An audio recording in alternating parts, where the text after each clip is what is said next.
We're going live. She should.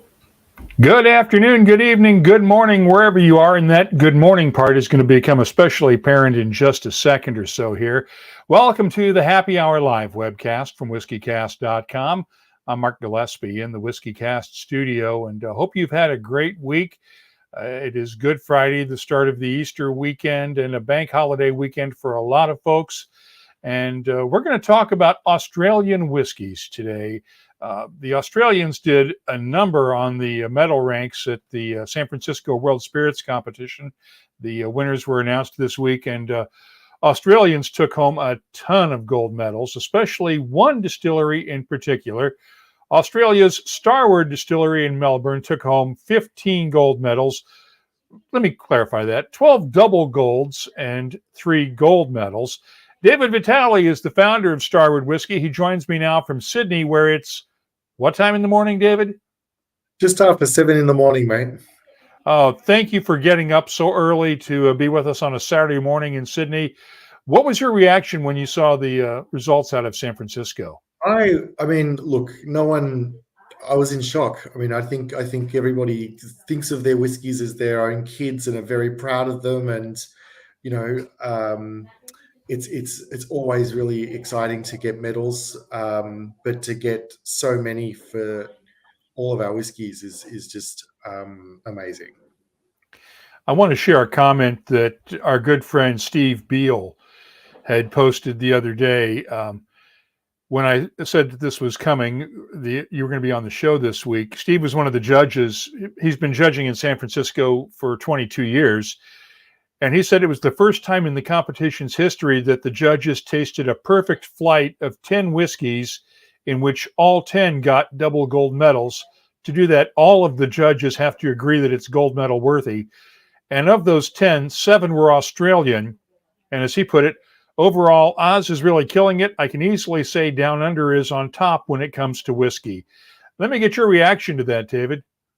It's great. I mean, you know, we've said this so many times, right, that I think the quality of Australian whiskey is amazing. Like, there's so many great distilleries in Australia that are making A-grade whiskey. I'd take the keys to any Australian whiskey distillery, such as the quality that's coming out.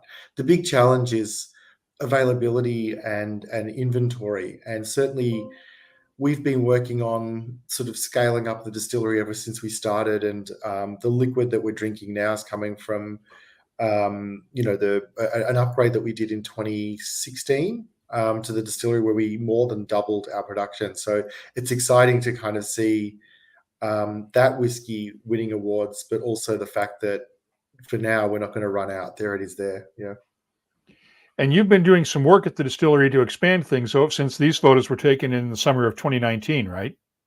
Correct. So in our spring of 2020, we basically went through another upgrade and more than tripled the production again. So it's quite a bit bigger now. What you see there is about an acre under roof, and we're about a mile from downtown Melbourne, which is amazing. And one of the, I think maybe Teeling, is obviously a little closer, but, we do everything from bottling to, from barley right through to bottling, and then obviously aging, and then have our own whiskey bar there as well. So one of the very few places in the world where you can see the whole production take place so close to a city. For those who are not familiar with the Starward story, let's go into it in some detail. You started out in Tasmania working with Bill Lark, right? Yeah. This all sort of started 15 years ago, more than 15 years ago. I was actually moved to Tasmania thinking that I was going to set up an organic microbrewery. My hometown's Melbourne, very big Italian family, and I'd fallen in love with an American, and I made a lot of people upset because, a good Italian mother's usually saying, you've got to move to where the family of the bride is, and that's all good. And I totally understand that. But you're moving to Tasmania for no one. And I was moving to Tasmania to set up an organic microbrewery. That was the idea. But as we all now know, good beer doesn't travel well. And so I shelved that idea. and through mutual contact, I was introduced to Bill, and he said, "Come down to my little cafe on the waterfront." It was very coy about what he was doing then.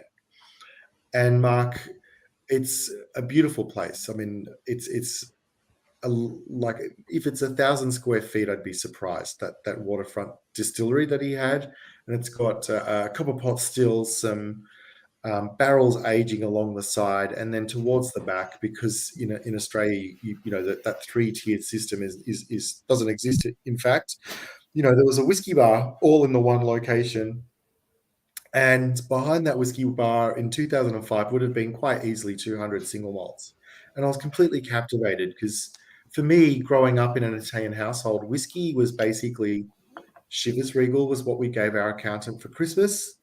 And there's a huge Greek community in Melbourne, and I've got a lot of Greek friends. And during Easter, my Greek friends' dads would play poker, drinking Johnny Walker Black. That was my world of whiskey. I didn't have a ingrained kind of cultural connection to it. So seeing all of those single malts on the back bar got me really excited as a craft beer drinker, because I just felt like, well, these are the craft beers of the whiskey world that talks to place and provenance and style, and was completely blown away. And very quickly, after understanding how whiskey was made and how much of a connection there is to brewing, I just fell in love with it and convinced Bill to give me a job. And then eventually Bill essentially fired you and told you to go build your own distillery, right? Yeah, I think my ambitions for Bill's business and their ambitions for Bill's business were a little different. And so I remember that was the effort moment I was referring to on my post, which was like I went into the board meeting ready to kind of have it out with them. And they're like, "David, we've been waiting for this conversation for at least 3 months. You need to go and do exactly what you're talking about back home in Melbourne, close to your family, because it's hard, and go for it with our support." So from day one, Bill and Lynn have been huge supporters of the distillery, which has been amazing. And as we were pointing out, Prestige Liquids down in Sydney points out that Australia's had a big history of whiskey production that slumped up until the late 80s, which is about the time Bill Lark came into the picture, right? Yeah, so it's really interesting. One of the most original distilleries, like large-scale distilleries, was set up in the Goldfields north of Melbourne, in whiskey distilleries. This is in the late 1860s, and from that period of time, right up until the late 1980s, we had a huge amount of whiskey being made in Australia. In fact, I'm going to say another mile from down from where we are, there was the fourth largest distillery in the world in the 1920s, the Federal Distillery. So, it's we've got a very strong affinity for local made whiskey, and it's coming back again in great strides. So I think we've got like a 6-year gap from 1986 to 1992. Where we weren't making whiskey in Australia. But if you think about that in the context of prohibition, it's half the time that we weren't making whiskey. So, so there's a long history. And Dave Kuhn is drinking Gatorade on the way to a quick tea time, so we'll get his question in. Is there a character unique to Aussie whiskey, a certain note or an impart due to certain woods? And we probably ought to talk about your use of wine casks. Yeah, look, Mark, I think it's a really interesting question because unlike Scotland and particularly with bourbon, American whiskey, you can shoot a cannon through our regulations. They're so broad. Like you've got basically a fermented grain mash grain that's distilled, no kind of distillation process specified, and then aged in wood, not even oak, for a minimum of 2 years. That's the regulation. So I think as a category, the one thing that kind of stands out is its diversity. We have single malts. We make a double grain, which I guess in America is as close as you'll get to a wheated whiskey. It's 60% wheat, 40% malted barley with twofold. And but there are other amazing distilleries taking rye for a walk, taking obviously single malt whiskey in Tasmania is kind of like the the mainstay down there. But corn-based whiskies, all sorts of whiskies are sort of starting to come up. So I think diversity as a whiskey category would be the the most obvious part of it. But when it comes to single malts, and certainly when it comes to Starward, I think with single malt whiskies from Australia, you'll note them really quickly because they've got a really luscious mouthfeel that comes from, the barley. We're using brewing barley, quite often multiple grains, a little darker in color, and you just feel it in the texture of the whiskey in the mouth. So that would be one characteristic of all single malts coming from out of Australia. And certainly for Starward, the distinctive characteristic, I'd say 95% of the inventory that we have, and we've got over 3 acres of whiskey sort of in bond now, 6 stories high. So it's getting big. Is those red wine barrels that we use. So red wine's a big part of the Starward DNA, and because we're so close to those wine growing regions, we can have wine go out and whiskey go in within hours sometimes because we're so close. And so that wet-filled wine aging process gives Starward so much of that fruit character and lovely mid-palate grippy texture. I'm sipping the Starward Nova right now. Tell me about this one, because this is red wine barrels, but it's not.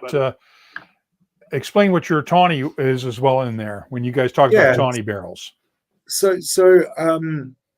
I mean, as I said, over 95% of our inventory is wine barrels. I think, I don't know, but I dare say we've got the largest inventory of red wine aging whiskey in the world at Starward. We're into the tens of thousands now, which is quite substantial. And, for red wine and the mainstay of that wine aging, the main part of that is red wine.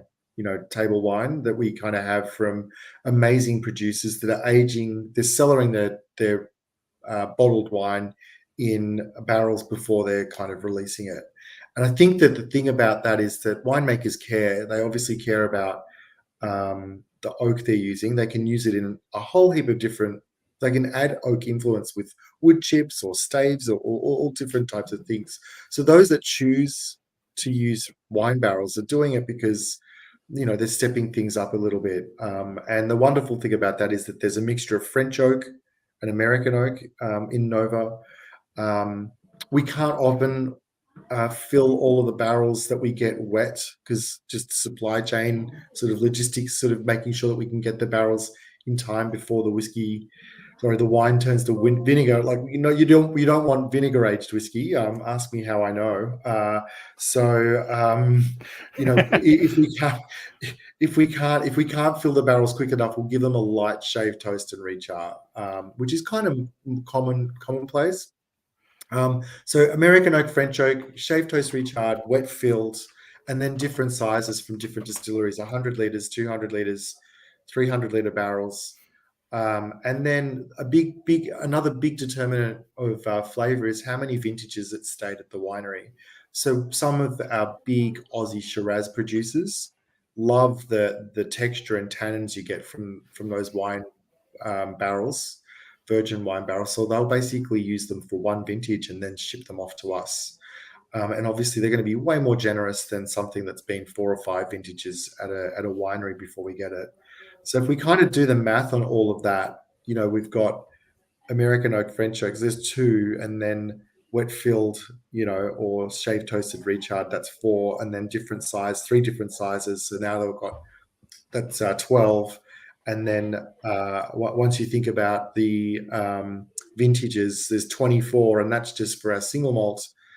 I haven't even spoken about Shiraz, Cabernet, or Pinot, or the fact that we do that then for both our wheat spirit as well as the single malt spirit. So, we love our single barrels. The great thing about Starward single barrels is that they're genuinely unique. We could release one every week of the year and still not come back to the same one for 2 years, which is pretty crazy. Now, I'll bite. Why do you not want a vinegar cask finished whiskey? Yeah, look, I mean, acid's good in flavor development. during fermentation. You want to, you want a low pH then, but moving into into drinking stage, it's a bit off the edge. I think what we were doing really early on was testing the limits of how far we could take those wet filled barrels, because of course we're not talking about a finish here. We're talking about a start. We age our whiskey in red wine barrels as opposed to finish them in red wine barrels. So over that period of time, I kind of initially thought, well, maybe it'll oxidize out and give us a really interesting flavor profile that we could then use as part of that, 96 odd types of barrels that we've got in the bond store to play with.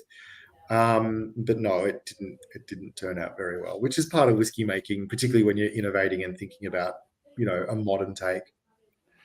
Now, Chris Ratcliffe found another one of your award winners, the ginger beer cask expression.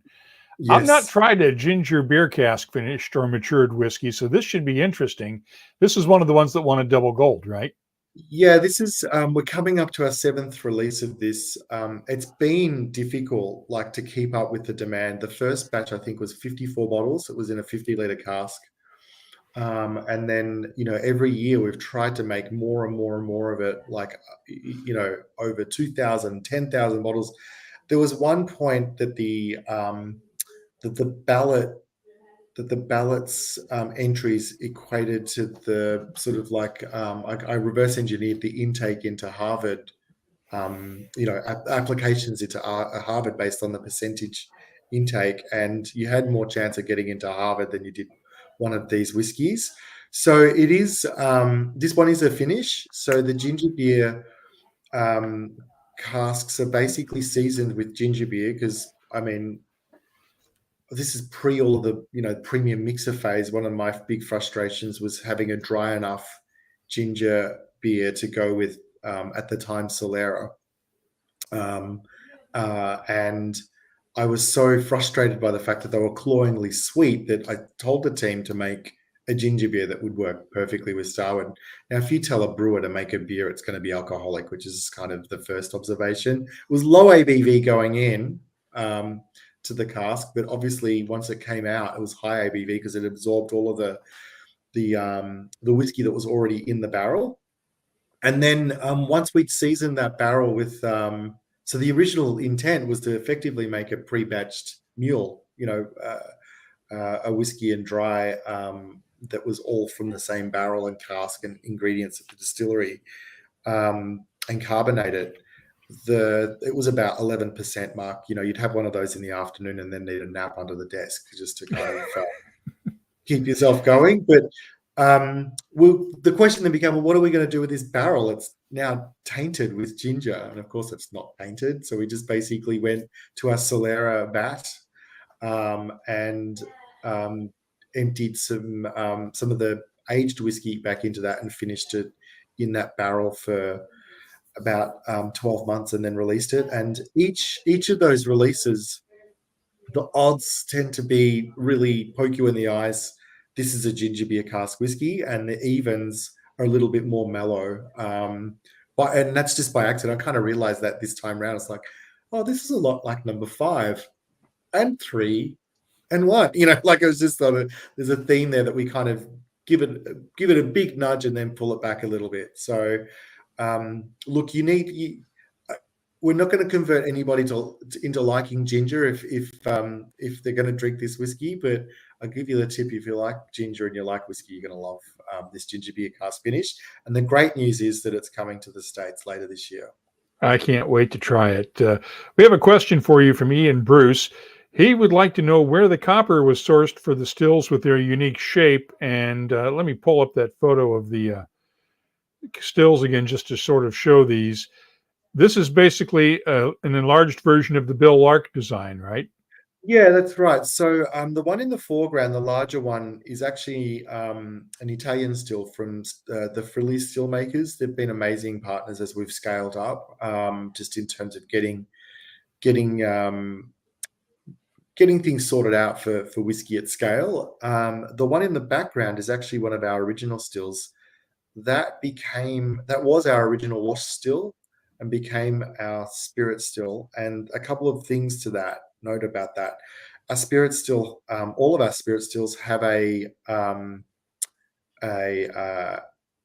jacketed neck that has water running through it, just to basically give ourselves a little bit more reflux if we need it in the hotter months in Australia. So we can dial up and down the reflux on that still based on temperature, ambient temperature, to keep a really consistent product. But what it also does mean is that when we're doing some of our projects and limited releases, we can choose to either have that running quite quickly or not at all, and then change, it effectively creates a telescopic neck, which is pretty exciting. So that the one in the background is actually Australian copper from and made at a stillsmith in Tasmania called Naplua.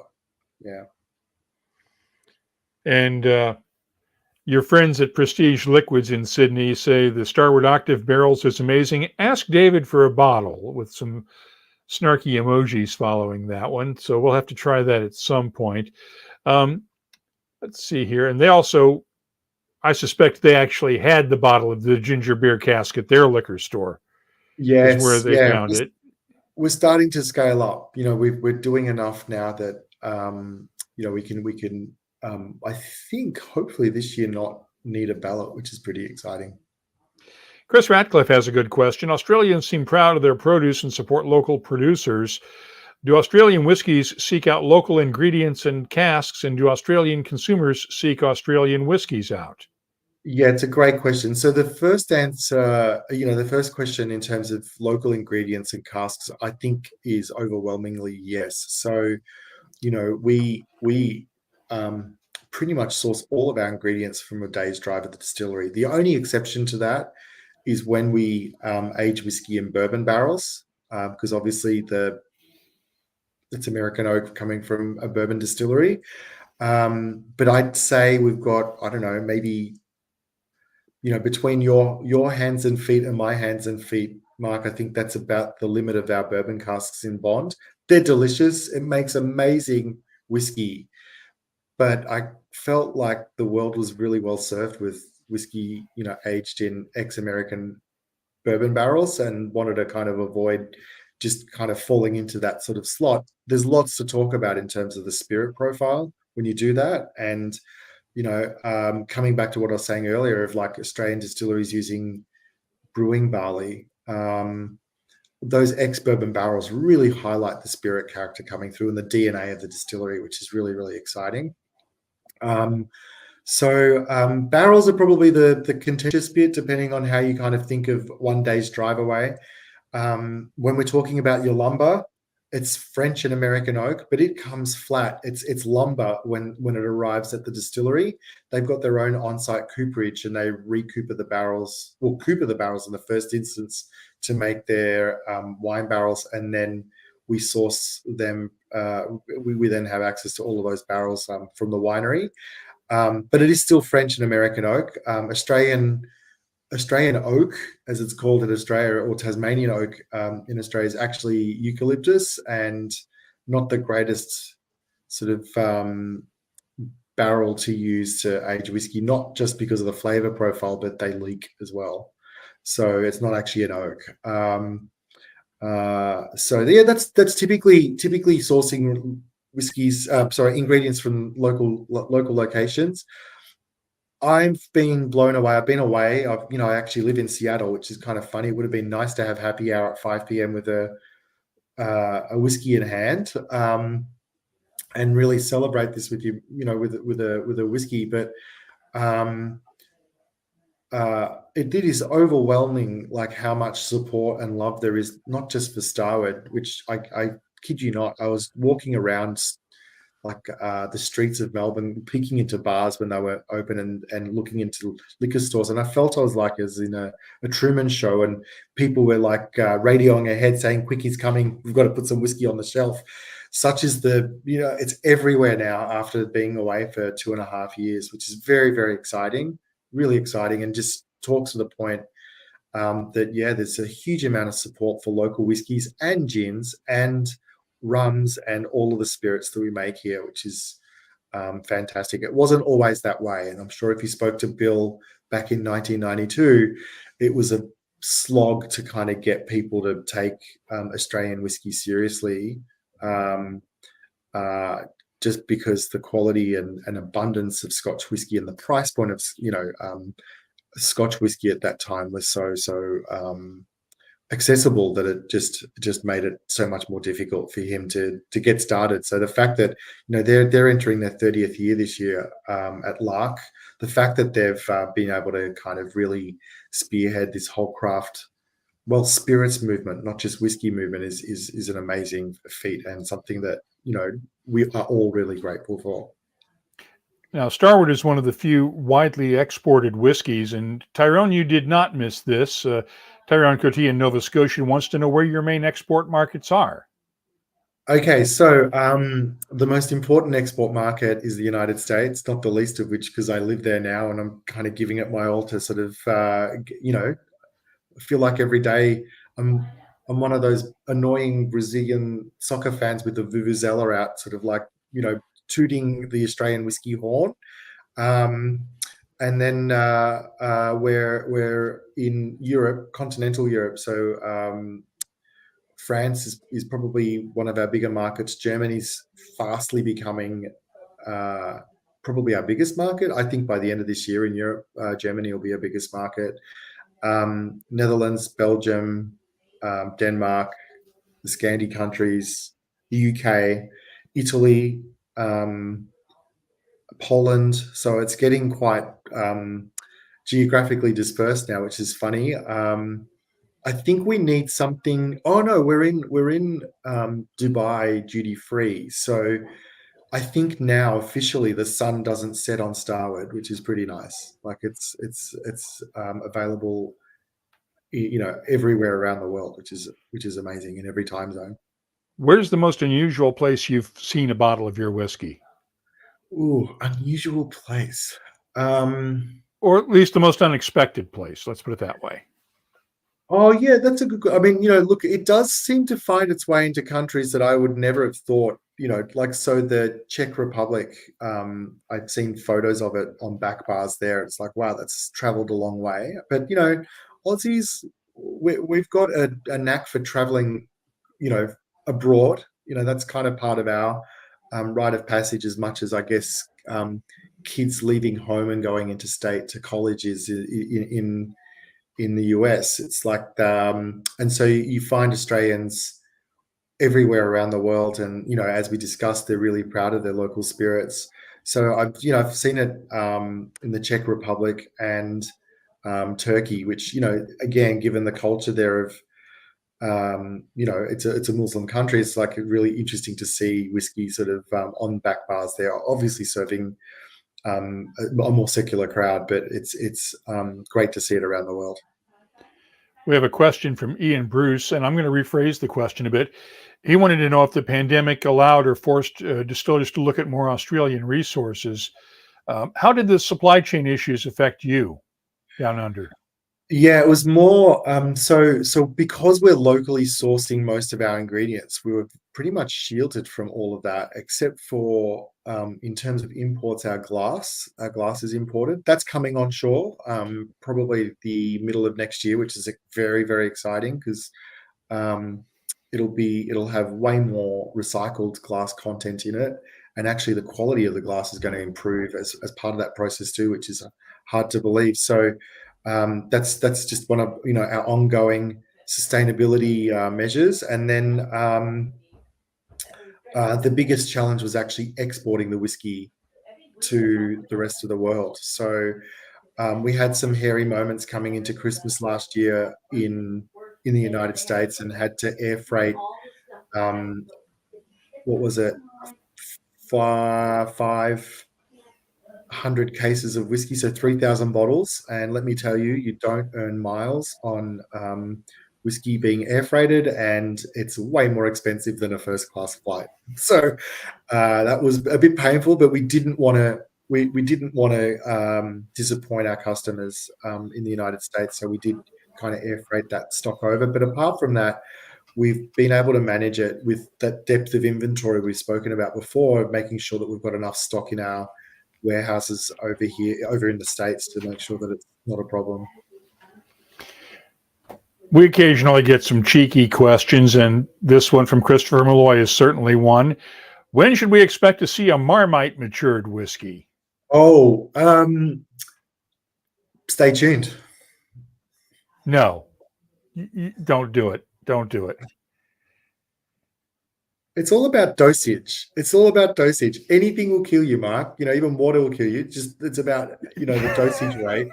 And so you just want to have just the slightest hint of we call it Vegemite in Australia.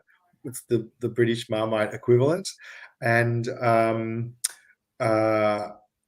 yeah, I learned the hard way being from an Italian family. Nutella was my kind of spread of choice as a child. And so you don't want to be spreading Vegemite on like you do Nutella onto sandwiches. But if you just put the ever so slightest amount on with lashings of butter, it's the best.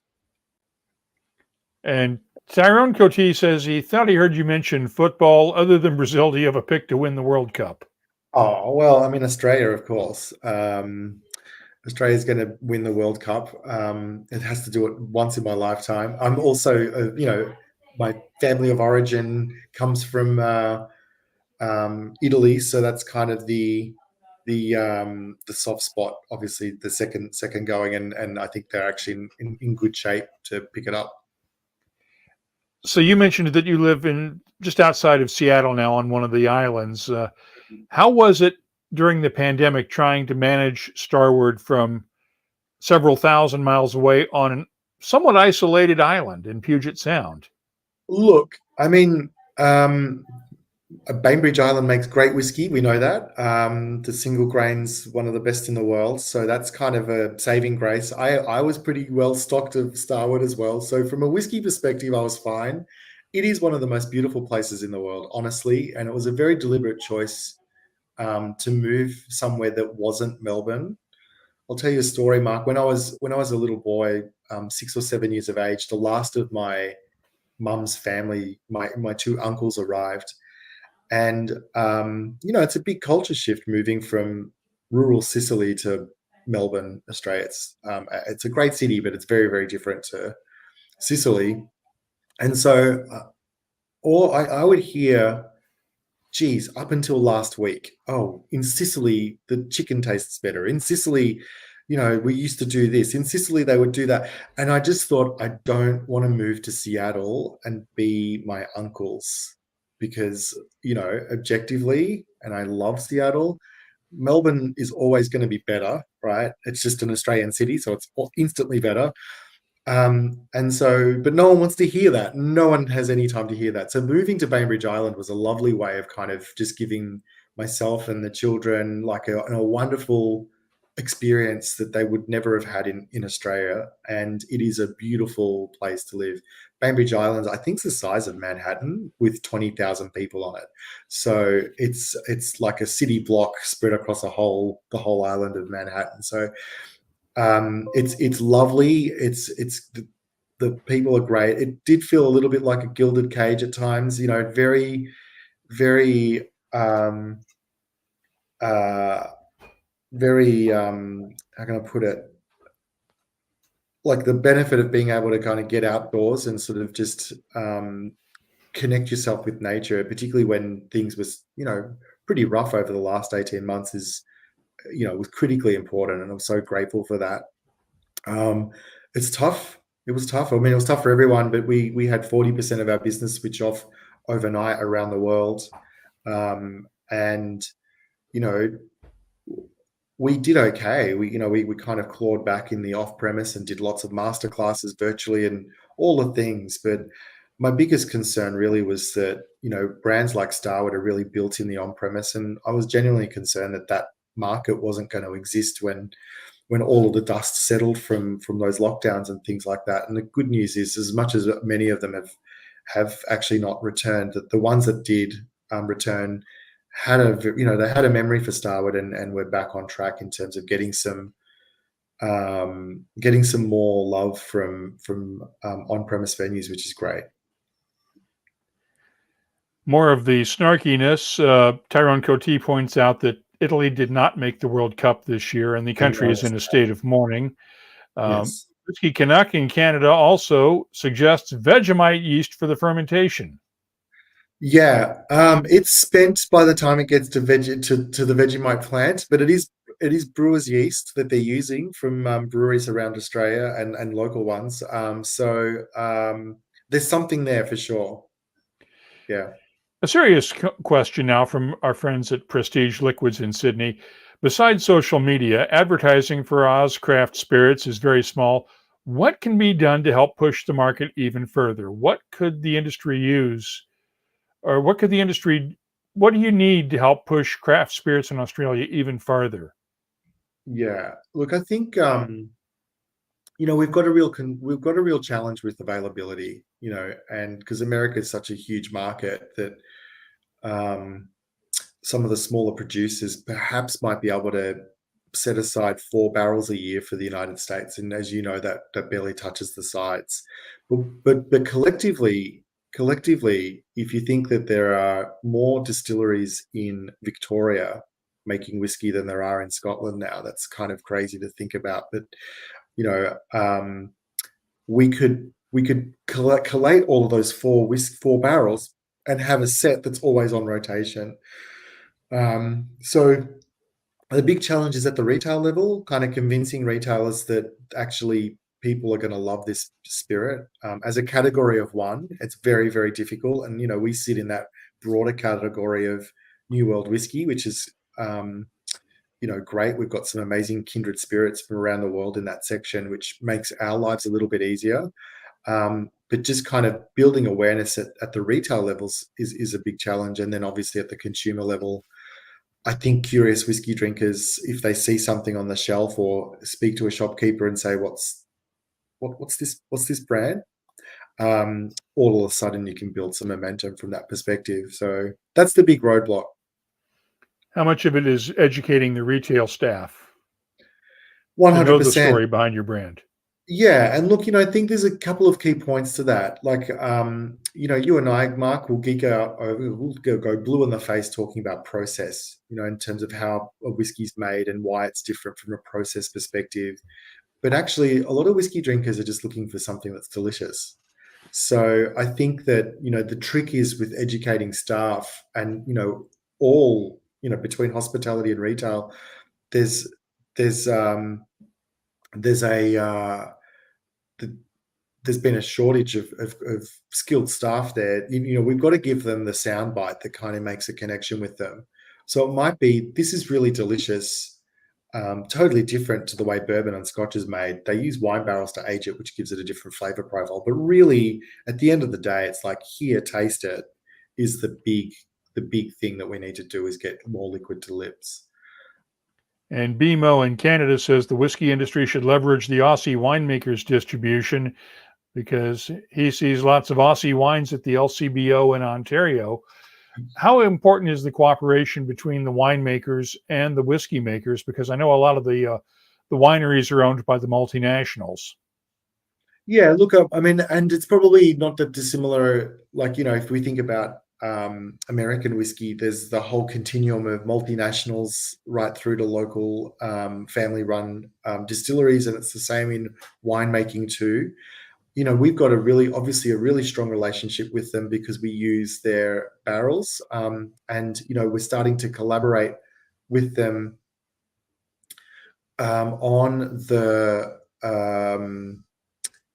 we're collaborating with them on doing single barrel launches. So the Octaves, which is coming out in May, and we might come back on and have a brief chat about that when we get you some, Mark. But that's an amazing whiskey that's effectively a single estate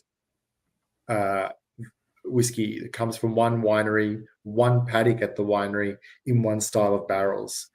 So that's pretty exciting, and that's the way that we're working with them, is to kind of build both brands up together in markets.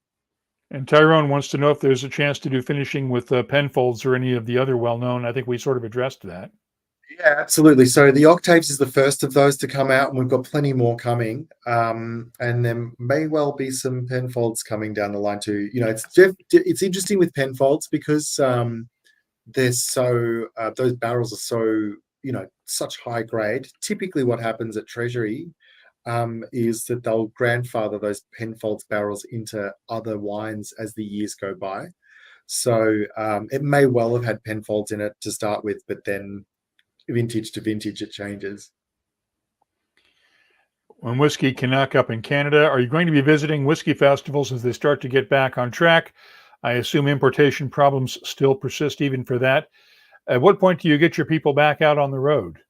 Oh, they're on the road. They're on the road now. We're, and in fact, our commercial director is in Europe at the moment doing a bit of a whistle stop tour across all of those countries I mentioned before. So we're back. We're back on. Things are going to be back on track. I can't look forward to getting to those amazing shows. In Paris and London, and obviously across the United States. With people that have done it tough. I think the whiskey festival industry, a lot of them kind of moved to virtual, but there's nothing like. The great thing for me is that I can visit 200 friends at distilleries in 2 days. You know what I mean? And as opposed to having to go out and make connections with them separately. So it's a great opportunity for both the producers to connect, as well as the curious drinkers to find out more about great whiskies from around the world. Let me rephrase this question from Ian Bruce. He asked, considering the expanse of Australia, are your casks matured near one of the oceans or more inland? And Sydney obviously is coastal. Melbourne is coastal to a certain extent. How far, or what does the climate do in Australia for your whiskies? Yeah. So look, I mean, there's two major factors when we talk about climate. The first is the obvious, which is temperature, but the other is humidity. So you could have the same temperature variation, and our diurnal range is quite broad at the distillery, and we'll talk a little bit more about it in a second. But with different humidity, and you're going to get a different whiskey. So Sydney is way, way, way more humid than Melbourne because it is coastal and it's sort of facing east, eastern Australia. So it's facing the water, the expanse of the Pacific Ocean, and that's kind of its big kind of weather pattern that influences that. Melbourne's a little different. We're in the southeastern corner, and our heat is actually quite dry. It comes off the desert, the outback, as we know it. And so, some days you can open the door to the front door of the house, and it just feels like you're putting your head into an oven, such as it's really, really dry. But it can flip around, as you know, Mark, to the southwest, and then all of a sudden we've got, very frigid, cold, humid winds coming off the other desert, called Antarctica. And so it can move from, if we're talking in Fahrenheit, upwards of 100, 105 degrees Fahrenheit, and then get down to 65 within 25 minutes. And that's not an exaggeration. I've been known for hyperbole, but that's not an exaggeration. And then it'll just, a big storm will come through, and then it'll just go back up again and be hot and dry. So that temperature and humidity makes for a really unique place to make whiskey in Melbourne. So we'll evaporate quite aggressively. It's not uncommon for us to, have whiskey barrels that have lost 20 to 30% of their whiskey. The average is about 15, 17%, depending on where it is in the bond store, over 3 years. But the interesting thing is that we go in at 110 proof and come out at 110, 112, 115. So we're losing as much water as we are alcohol through that process, which is very, very different to, say, Sydney, where you would lose more alcohol to water because of that humidity. And certainly the further north you go into the tropics, that's the same there as well. Now, BMO, I think, cheekily asked if you're aging barrels in Seattle, and of course we know you're not. But I can neither confirm nor deny. And another thing I know you can neither confirm nor deny, but I wanted to get your response to the results of Westland's Judgment of Westland tasting series, in which Australian, Indian, Scottish, and American single malts were pitted against each other in a blind tasting series with more than 2,000 people around the world. and all four whiskeys came out within about a tenth of a point of each other. And I think the Australian whiskey in the bunch actually outranked the Scotch in there. And they never said where it was from, but I have a sneaking suspicion that it was one of yours. And I'm not going to ask you to confirm or deny that, but what was your response to that? That competition, sort of. Yeah, look, I mean, Westland. I mean, it's effectively my hometown distillery now, right? So I'm a huge fan of what Matt's done and have been for years. I think that it's genius of them to come up with that program to really start to get people to embrace that whiskey can come from, single malt particularly can come from anywhere around the world, and the quality of it is all amazing.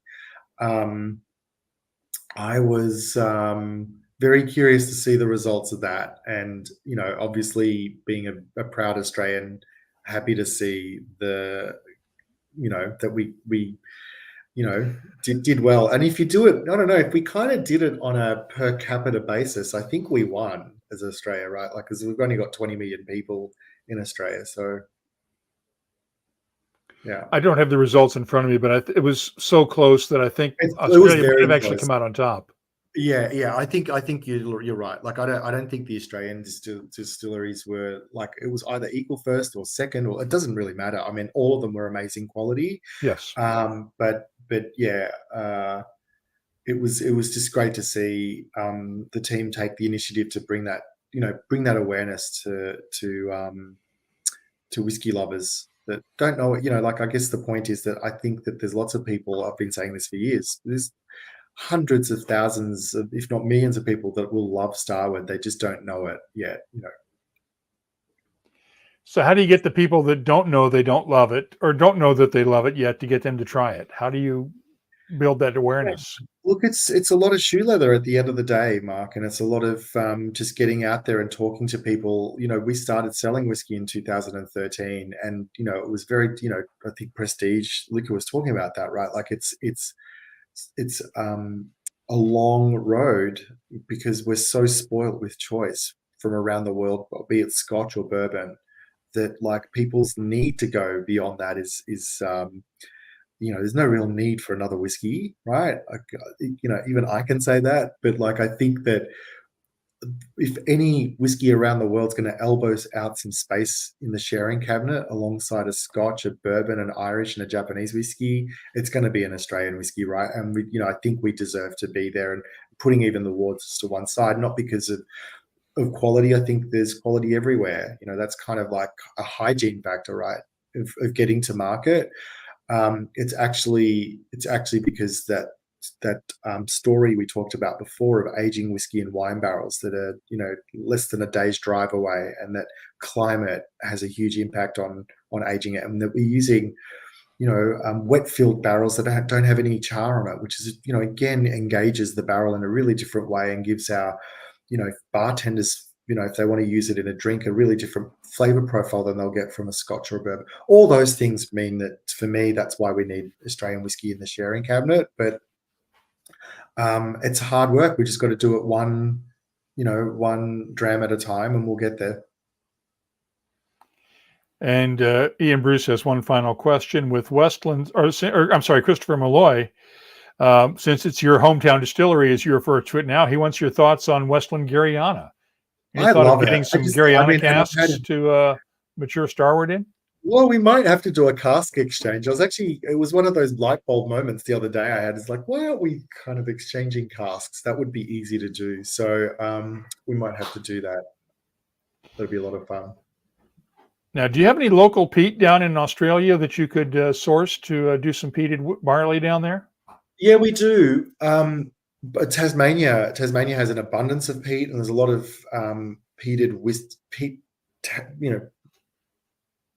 peated Tasmanian whiskies, like where the peat comes very, very close to the distillery, and the obviously the organic compounds, the organic matter is very, very different to what you'd find in Scotland, be it inland or on the coasts. So really different flavor profile. I love peated whiskies. My middle daughter's name's Isla. I mean, that gives you an idea of just how much I love peated whiskies. And she has the temperament of like, anyway. But the main thing about Starward is approachability. Like that's always been something that's been really important to me. And so that's kind of the focal point. So a peated whiskey from scratch would be really difficult for us to do, to even just from a malting point of view. Our malting setup isn't set up for that. But we'll do a peated finish, and that was another double gold, which is coming to the United States too, which is pretty exciting. Excuse me 1 second.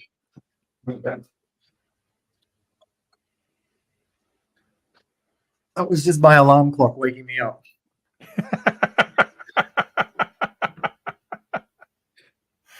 Okay. Well, actually, it's probably time for you to go back to bed now. We've woken you up way too early, Sydney time, for doing this.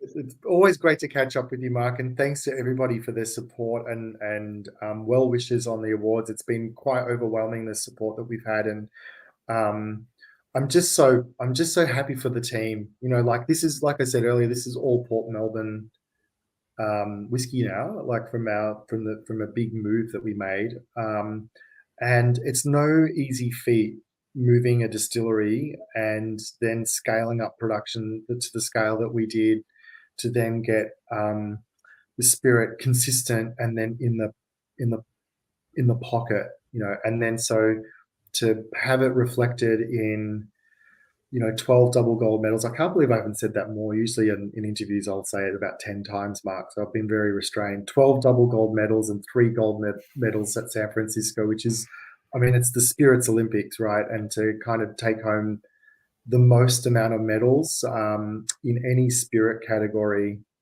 the most amount of medals and double golds is like extremely humbling. And I'm just so proud of the team and grateful for all of their work. So.